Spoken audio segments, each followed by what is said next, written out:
হর হর মহাদেব। সবাই কেমন আছে? আশা করি অনেক ভালো আছে। আমি অনেক ভালো আছি। তো আজকে আমরা সরাসরি কঙ্কালীতলা মেলা দেখতে চলে এসেছি সোজা বোলপুরে। হ্যাঁ, কঙ্কালীতলা মেলা একটি বিখ্যাত মেলা, যা বীরভূম জেলার বোলপুরের লাভপুর রোডের পাশে অবস্থিত কঙ্কালীতলা মন্দিরের পাশে অনুষ্ঠিত হয়। তোমরা তো সবাই জানো যে 51 পীঠের মধ্যে অন্যতম পীঠ কিন্তু এই কঙ্কালীতলা, যেখানে দেবী সতীর কঙ্কাল বা কোমর পড়েছিল বলে বিশ্বাস করা হয়। তবে এখানে যে মেলা অনুষ্ঠিত হয় সেখানে কিন্তু বিভিন্ন ধরনের জিনিসপত্র, খাদ্য সামগ্রী এবং সাংস্কৃতিক অনুষ্ঠান কিন্তু দেখা যায়। তো চলো আর দেরি কিসের, অনেকটাই সামনে এগিয়ে এসেছি। এই দেখো, একেবারে সরাসরি মায়ের মন্দিরের প্রাঙ্গণের কাছে এগিয়ে গেছি। আর সেখানে কিন্তু এত জিনিসপত্র কিন্তু আমার চোখে পড়ে গেছে। তার মধ্যে এই দেখো, ওফ কি বলবো, কিন্তু রাত্রি এতটাই হয়ে গেছে যে সত্যি কথা বলতে আর কোনো কিছু খাবারের কিন্তু একটুও সময় পাইনি। তাই চটজলদি আমরা ভেতরে প্রবেশ করে গেলাম। এই দেখো, এখানে কিন্তু দোকান কিন্তু এখনও খোলা রয়েছে, অবশ্যই খোলা থাকবে, কারণ বুঝতেই পারছো আজকে তো মায়ের দ্বিতীয় দিন পুজোতে। তবে হ্যাঁ, এখানে কিন্তু আমরা হঠাৎ করেই কিন্তু চলে এসেছি, কারণ আমাদের প্রোগ্রামটা ছিল প্রথম দিন আসবো। প্রথম দিন কিন্তু পয়লা বৈশাখ, মানে নববর্ষের দিন, যার জন্য আসতে একেবারেই সময় পাইনি। তবে মা যখন আছে ঠিক টানে তার কাছে অবশ্যই আমাদেরকে একবার দর্শন দেবেন। আর আমরা কিন্তু প্রতিটি বছর কিন্তু এই মেলার দ্বিতীয় দিনেই কিন্তু এসে হাজির হয়েছি। তবে এই দেখো, মায়ের মন্দির প্রাঙ্গণে চলে এসেছি। তো চলো।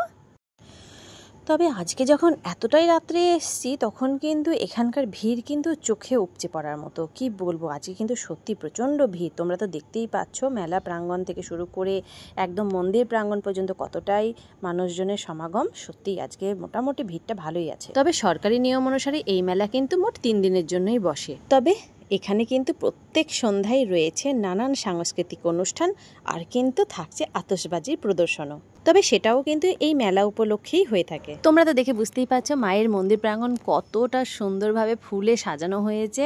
আমি কিন্তু এসে এখানে সত্যি মানে একেবারে কি বলবো, মানে আমার কাছে কোনো ভাষা নেই। কারণ মায়ের এখানে দর্শন করতে যতবার এসেছি সত্যিকারে মনটা একেবারে ভরে উঠেছে। মাকে দেখো কতটা সুন্দরভাবে আর কতটা কাছ থেকে আমি তোমাদেরকে দেখাচ্ছি।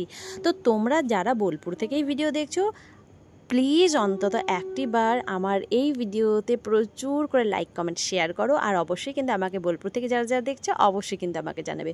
তো এখানে দেখতেই পাচ্ছ মায়ের দর্শন করে একেবারে সোজা বাইরের দিকে চলে এসেছি। এবার আমি এসেছি মায়ের কুণ্ডুর দিকে। তো মায়ের কুণ্ডুটা কীভাবে সাজানো হয়েছে এই দেখো, চতুর্দিক লাইটে একেবারে সাজিয়ে তোলা হয়েছে, দেখতে খুব সুন্দর লাগছে। আর এই কুণ্ডতেই কিন্তু দেবী সতীর কোমর নিমজ্জিত রয়েছে। তবে কঙ্কালীতলায় দেবী দেবগর্ভ হিসেবেও পূজিত হন। দেবীর কোনো বিগ্রহ এখানে নেই, মা কঙ্কালীর ছবি এখানে পুজো করা হয়। তবে এই কুণ্ডটি কিন্তু সতীকুণ্ড নামেই পরিচিত। তো বন্ধুরা, তোমাদের সাথে একটা বিষয় শেয়ার করি। এই যে পবিত্র কুণ্ডটি তোমরা দর্শন করেছো, এই পবিত্র কুণ্ডের সঙ্গে 3টি সুড়ঙ্গ পথে কাশীর মণিকর্ণিকা ঘাটের সঙ্গে কিন্তু যুক্ত আছে এই কঙ্কালীতলা পবিত্র কুণ্ডটি। আর এই কুণ্ডের জল কিন্তু কখনো শুকায় না। সেটা কি তোমাদের জানা ছিল? আমি কিন্তু প্রথম জানতাম না। যতবার এখানে যেতে শুরু করেছি, আস্তে আস্তে যত এখানকার ইতিহাস সম্পর্কে জেনেছি, মায়ের সম্পর্কে জেনেছি, তখন কিন্তু আস্তে আস্তে এই সমস্ত ব্যাপারগুলো জেনে গেছিলাম। তো বন্ধুরা, আর দেরি নয়, চলো এবার মায়ের এই পবিত্র স্থানটি একটু ঘুরে দেখা যাক।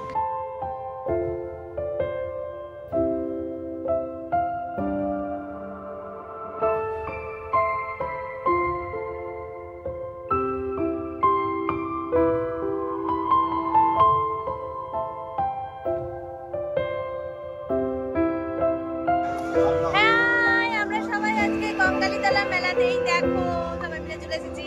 তো আজকে হচ্ছে 2রা বৈশাখ, আজকে মা কঙ্কালীতলার মেলা। আমরা চলে এসেছি আজকে 2রা বৈশাখে। তো এখানে প্রতি বছরই 2রা বৈশাখে মেলা থেকে থাকে, প্রোগ্রাম অনুষ্ঠান প্রতিবার হয়ে থাকে। তো এই দেখো, আমরা সবাই মিলে ছোটখাটো পরিবার নিয়ে আমরা চলে এসেছি।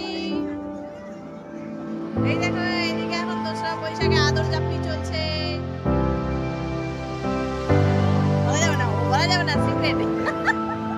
এরপর দেখো, আস্তে আস্তে এগিয়ে এলে তোমরা সামনেই দেখতে পাবে আই লাভ কঙ্কালীতলা যে লেখাটি আছে। সেখানে এসে সবাই ফটোশ্যুট করে, আমরাও একটু ফটোশ্যুট করেছি, একটু ঘোরাঘুরি করলাম, খুব ভালো লাগলো। আর আজকের বিশেষ এই দিনটাতে তো খুব মজা, আনন্দ, হাসি খুশি আছে। এরপরে আমরা যাব, চলো পুরো মেলা প্রাঙ্গণ। এরপর আমরা মেলা প্রাঙ্গণ দেখাবো তোমাদেরকে, আর আমরাও সেটা ঘুরে দেখবো। তো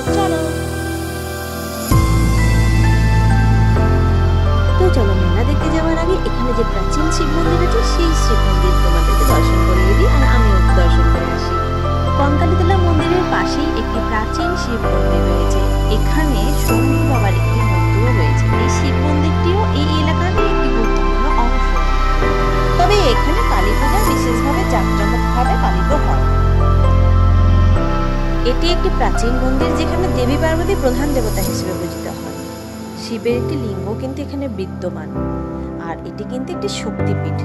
তাই তো বলি, আর দেরি না করে চলো জলদি বোলপুর শান্তিনিকেতনে চলে এসো আর কঙ্কালীতলা মন্দির অবশ্যই ঘুরে যাও। তোমাদের অবশ্যই ভালো লাগবে। ভিডিওটি ভালো লাগলে অবশ্যই কিন্তু প্রচুর প্রচুর প্রচুর লাইক কমেন্ট শেয়ার করবে। আর যারা চ্যানেলটি এখনও সাবস্ক্রাইব করোনি, আর দেরি কিসের, চলো জলদি সাবস্ক্রাইব করে নাও আর আমার পাশে থেকো। তো এরপর সরাসরি আমরা একটু মেলা প্রাঙ্গণ ঘুরে নিলাম। আর মেলা প্রাঙ্গণে কিন্তু অনেক রকমের দাম দরের দোকান এসেছিলো, যেটা ছিল 5 টাকা 10 টাকা, এমনকি আমরা কিন্তু 3 টাকারও দোকান দেখেছি সেখানে বসতে। খুব ভালো লেগেছিলো। না, আমরা সেরকম আর কিচ্ছু কিনিনি, কারণ রাত্রি তখন প্রায় বেজে গেছিলো 10:35। আমরা তখনও কিন্তু মেলা প্রাঙ্গণেই ছিলাম। আর এরপর আমরা সোজা একটু এদিক ওদিক ঘুরু করে বাড়ি চলে এসেছি। তো বন্ধুরা, ভিডিও দেখতে কেমন লাগছে অবশ্যই কিন্তু আমাকে জানাবে। তো দেখা হচ্ছে আবার নেক্সট ভিডিওতে। টাটা।